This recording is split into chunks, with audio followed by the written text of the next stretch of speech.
जय श्री कृष्णा दोस्तों स्वागत है आप सभी का ज्ञान सारांश यूट्यूब चैनल में। दोस्तों, आज आप लोगों को ऐसी कहानी सुनाने जा रहा हूं, जिस कहानी को आप ध्यानपूर्वक सुनेंगे और समझेंगे तो निश्चित ही आपको यह एहसास होगा कि परिवार में रहते हुए कभी किसी बात को लेकर हठ नहीं करना चाहिए। लेकिन दोस्तों, कहानी में आगे बढ़ने से पहले आपसे एक निवेदन है।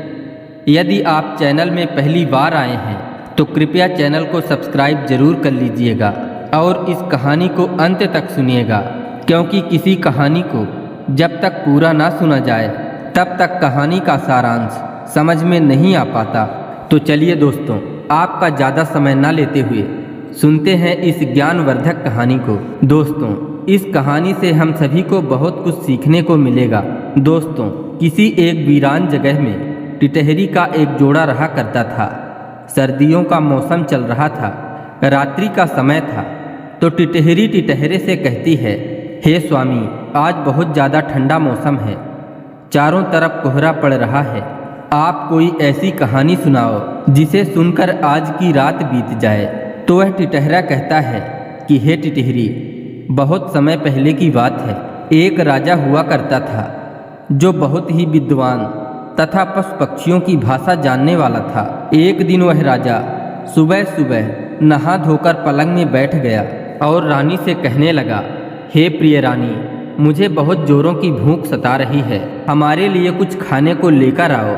अब रानी राजा का आदेश सुनकर एक थाली में भोजन सजाकर लाई, जिसमें अनेकों प्रकार के व्यंजन थे।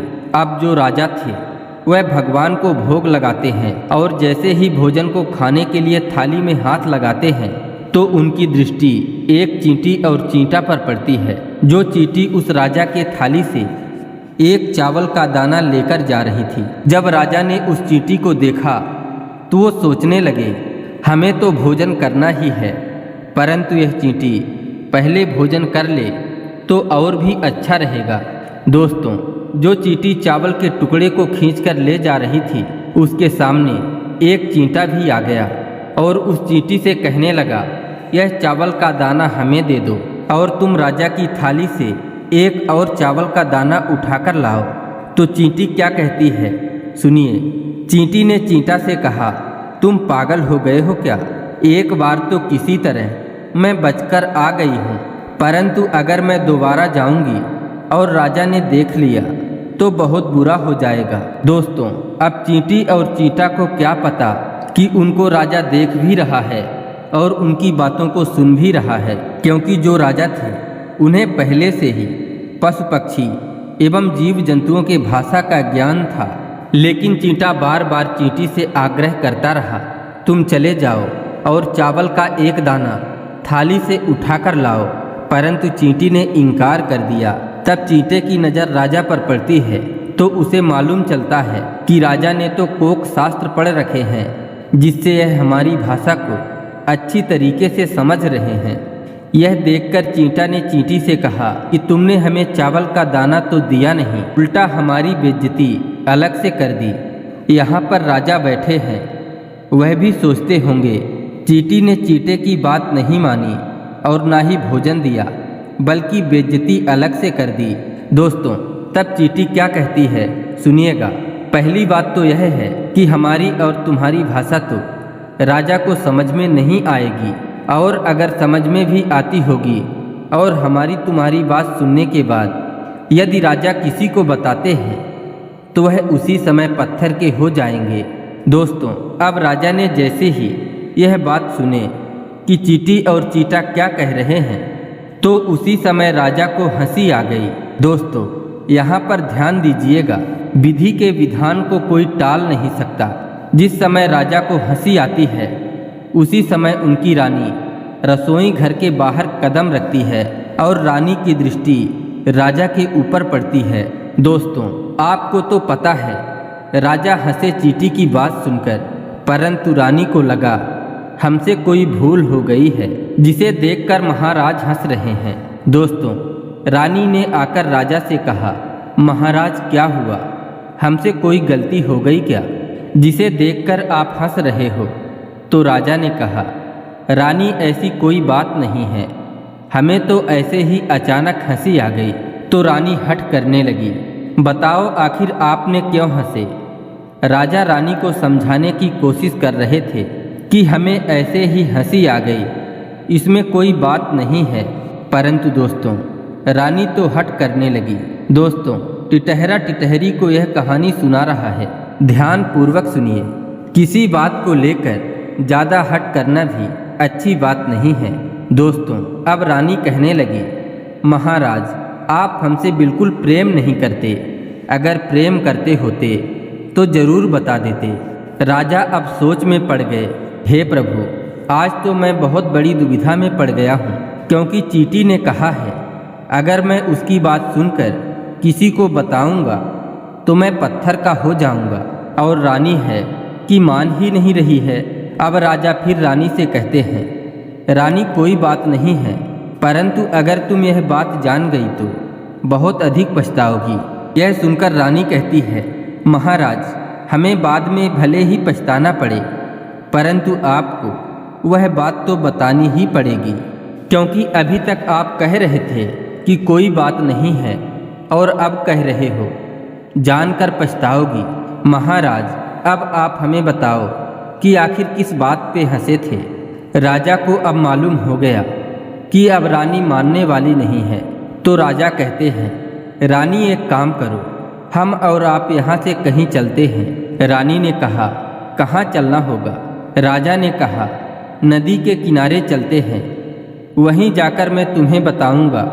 रानी को तो वह बात जाननी ही थी, सो उन्होंने कहा चलो। दोस्तों, रानी इतना अधिक हठी हो गई कि राजा के साथ चलने के लिए तुरंत ही तैयार हो गई। अब राजा ने रथ सजाया, रानी पीछे बैठी और राजा स्वयं ही रथ को हाँकते हुए नदी की ओर जाने लगे। और राजा मन में विचार करने लगे, नदी के किनारे पत्थर का हो जाऊंगा तो पड़ा रहूंगा, यहाँ आंगन में पत्थर बनकर क्या करूंगा। दोस्तों, राजा और रानी रथ पर सवार होकर जा ही रहे थे, तो आगे उन्होंने देखा कि बकरियों का कुछ झुंड चला जा रहा था। उसी समय एक बकरी बकरे से कहती है कि इस कुएं के ऊपर बहुत सुंदर घास लगा है, आप इसे तोड़कर ला दो, हमें इसे खाना है। तो बकरा क्या कहता है, तुम्हारा दिमाग तो सही है, मैं कुआं के ऊपर घास का तिनका लेने जाऊं? मैं वह पागल राजा थोड़ी हूँ जो अपनी पत्नी की बात मानकर पत्थर का हो जाऊं। मैं इतना मूर्ख नहीं हूँ। यह सुनकर राजा को फिर से हंसी आ गई और सोचने लगे, हमसे ज़्यादा बुद्धिमान तो यह जानवर है। रानी को फिर कुछ शंका हुई, तो रानी ने कहा, महाराज एक बार आप घर में हंसे थे, अब एक बार फिर हंस पड़े, आखिर बात क्या है, हमें बताओ। तो राजा कहते हैं, थोड़ी देर और प्रतीक्षा करो, मैं तुम्हें सब कुछ बता दूंगा। दोस्तों, अब जैसे ही राजा नदी के किनारे पहुँचे, वह अपने रथ से उतरकर पानी में खड़े हो गए। रानी कहने लगी, महाराज अब तो बताओ। राजा पुनः कहते हैं, रानी अब भी मान जाओ, वह बात मत पूछो, नहीं तो बाद में पछताओगी। रानी ने कहा, कुछ भी हो जाए, हमें वह बात बताओ। दोस्तों, अब राजा ने जैसे ही चींटी और चींटे की कहानी बताना प्रारंभ किए। दोस्तों, थोड़ी सी कहानी सुनाते ही राजा घुटने तक पत्थर के हो गए। तो राजा कहते हैं, रानी मैं पत्थर का बन गया, अब तो मान जाओ। तो रानी कहती है, महाराज थोड़ी कहानी और बताओ। दोस्तों, जैसे ही राजा ने पूरी कहानी सुनाई, वह पूरे पत्थर के हो गए। दोस्तों, हुआ क्या? रानी ने केवल हठ की। इसीलिए दोस्तों, हमें कभी भी हठ नहीं करना चाहिए। अगर आप हठ करेंगे तो पारिवारिक कलह हो सकता है और क्लेश से कुमति का जन्म होगा, और जहाँ कुमति का जन्म होगा वहाँ पर कभी धन संपत्ति नहीं हो सकती।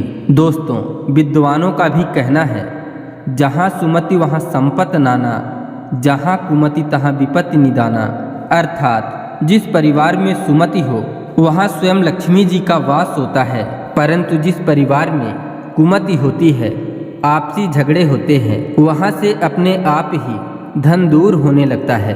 अतः हमें कभी भी किसी बात पर हठ नहीं करना चाहिए। दोस्तों, आशा करते हैं आज की यह प्रस्तुति आपको अच्छी लगी होगी। इसी तरह ज्ञानवर्धक एवं पौराणिक कथा कहानियों को सुनने के लिए कृपया चैनल को सब्सक्राइब कर लीजिए और वीडियो को एक लाइक करके कमेंट में लिख दीजिए जय श्री कृष्णा, राधे राधे।